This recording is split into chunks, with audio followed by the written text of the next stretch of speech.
경의하는 애터미 회원 여러분, 풍요로운 10월 가을입니다. 가을이 물어 익어가고 있습니다. 몽상 박한길의 증문즉답 이제 시작합니다.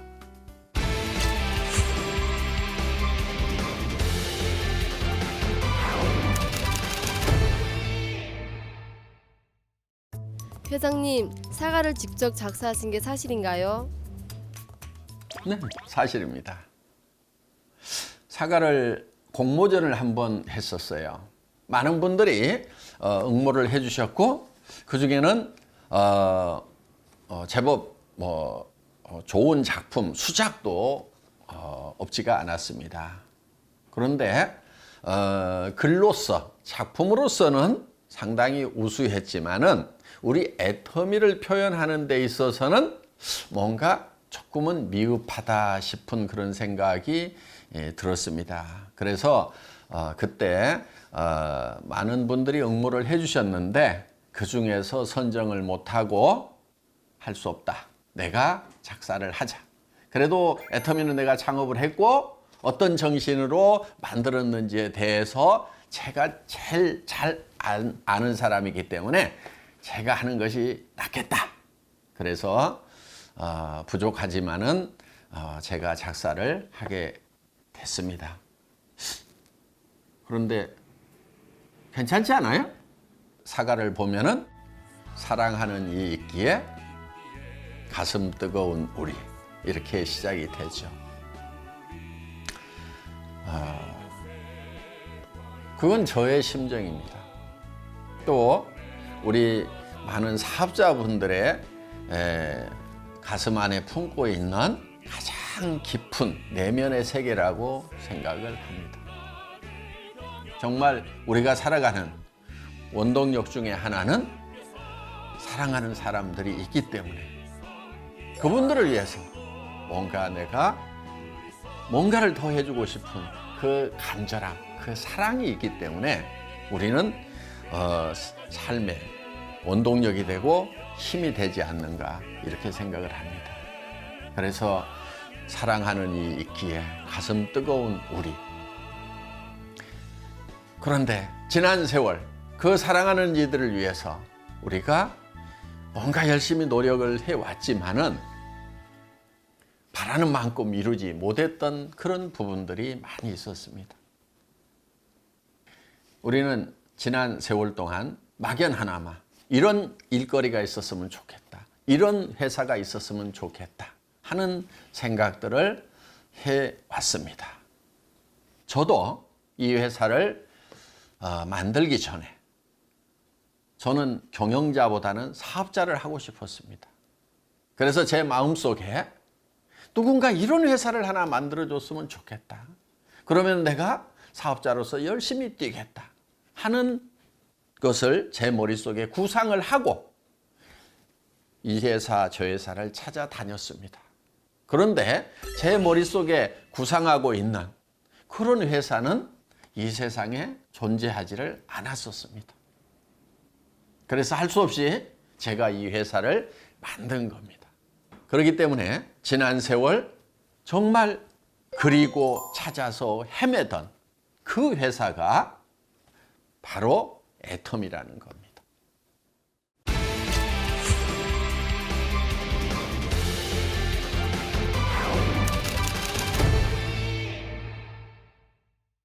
애터미의 큐레이트 전략이 뭔지 좀 알려줬으면 좋겠습니다. 회장님, 알려주세요. 큐레이터라는 말 많이 들어보셨을 겁니다. 예를 들면은 우리가 어떤 미술품을 봤을 때 이 미술품 무슨 뜻이야? 왜 이렇게 그려놨어? 잘 모르겠다고 하는 경우가 있죠.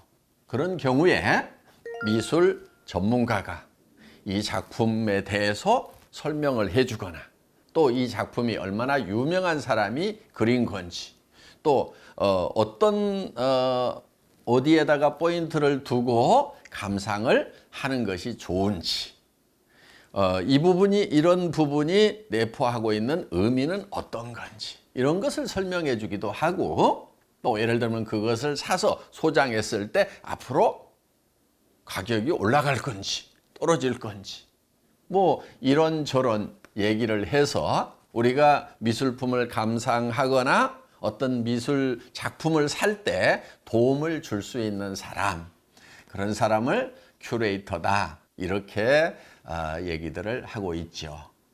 지금은 정보화 사회입니다.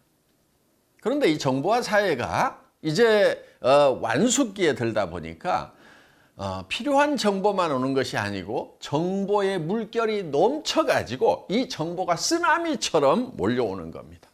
그러다 보니까 어떤 정보가 내게 유익한 정보이고 가치 있는 정보인지 그것을 고르는 것 자체가 이제는 아주 난해하고 어려운 그런 시대가 되어버렸다 하는 겁니다. 그러다 보니까 이제는 그 몰려오는 정보 중에서 어떤 것이 가치 있는 거다 하는 것을 골라주는 그런 큐레이터 역할을 애터미가 하겠다는 겁니다. 좀 더 쉽게 얘기를 하면은 자, 많은 식품들이 있습니다. 건강식품도 여러 종류가 있습니다. 다 좋다고 얘기를 합니다. 인터넷에 들어가면은 여러 가지가 있는데 뭐를 먹어야 될지 모르겠다 할 때 애터미는 예를 들면 비타민 제품 중에서는 이 제품이 가장 훌륭하다. 오메가3 중에서는 이 제품이 가장 훌륭하다. 또 일반 식품 중에서도 강고등어를 먹을 때는 이 강고등어를 먹는 것이 가장 가성비가 좋다. 이렇게 해서 애터미에서는 여러 상품의 정보들 중에서 가장 가성비가 좋은, 즉 품질이 절대 품질이면서 가격은 절대 가격인 그야말로 베스티지 제품들을 골라주는 그런 역할을 하겠다는 겁니다. 이 정보의 쓰나미 속에서는 이 정보의 가치를 분석해 주는 것, 이것이 매우 중요한 일입니다. 여러분들 애터미에서 물건을 구매할 때는 굉장히 편안하실 거예요. 애터미 제품은 그냥 믿고 사서 쓰기만 하면 돼. 내가 고민 안 해도 돼.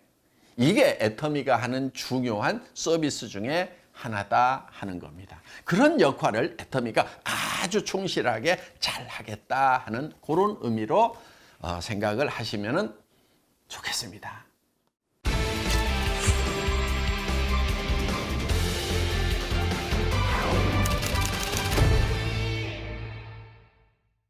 N가 유지가 중요하다고 하는데 N가가 높은 것과 낮은 것에는 어떤 장단점이 있는 건가요? 하는 질문입니다. 관심들 많죠? N가에. 사실은 N가라는 것이 무엇인가에 대해서 근본적인 것을 알고 나면은 그렇게 예민할 필요가 없는 부분입니다.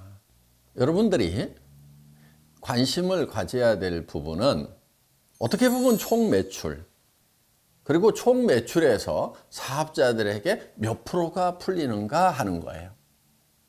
여러분의 소득을 결정하는 것은 매출이 얼만큼 크느냐와 그 총 매출 중에서 내 몫이 몇 프로인가 하는 거, 그것이 가장 중요한 거다 하는 거예요. 그 총 매출에서 법으로 정해 놓은 게 있어요. 그게 뭐냐면은 35% 이상 수당을 지급할 수 없다는 겁니다. 그러면은 아무리 수당을 많이 준다고 하는 회사도 총 매출액의 35% 이상을 주면은 법 위반이 돼서 그 회사는 처벌을 받게 되고 망해버릴 수가 있다는 겁니다.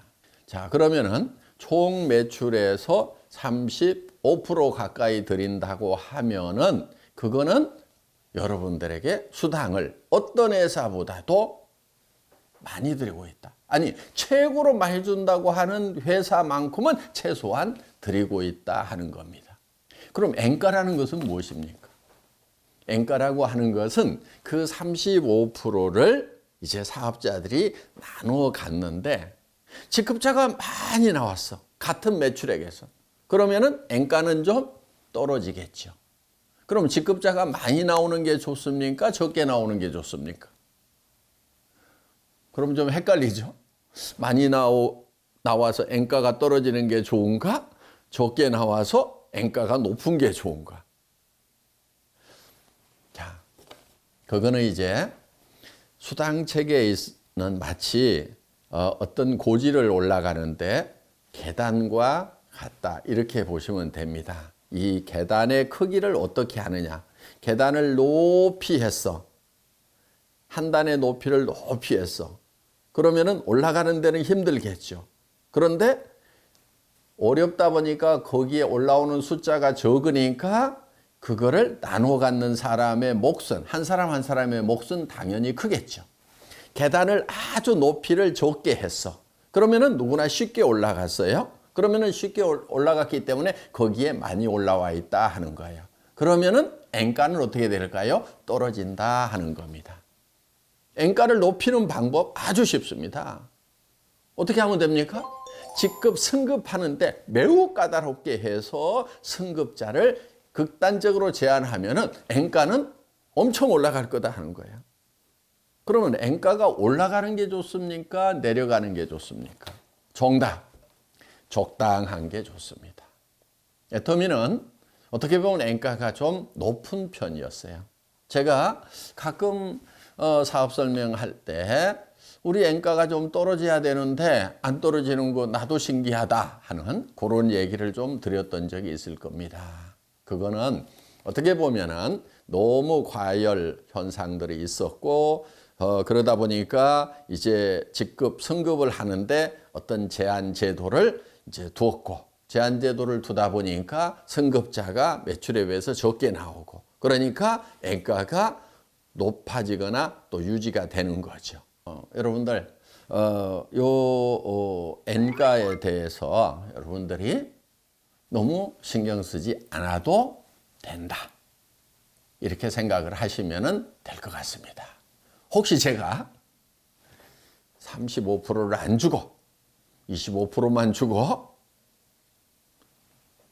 10%씩 땡가 먹는 것이 있는가? 이런 것은 좀 신경을 쓰세요. 예. 그럴 일은 없기 때문에 여러분들 신경 안 쓰셔도 된다. 요 엔가의 메커니즘 잘 이해가 되셨습니까? 잘 이해 안 되셨더라도요. 그냥 사세요. 사시다가 보면은 다 이해할 날도 올 겁니다.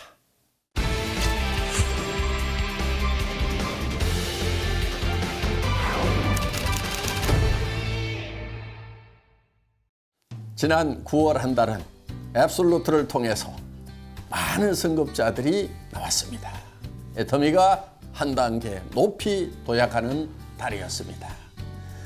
1년을 우리는 힘차게 달려왔습니다. 이제 석 달 남았습니다. 여러분 마지막 힘을 다해서 고지를 향해서 뛰어갑시다.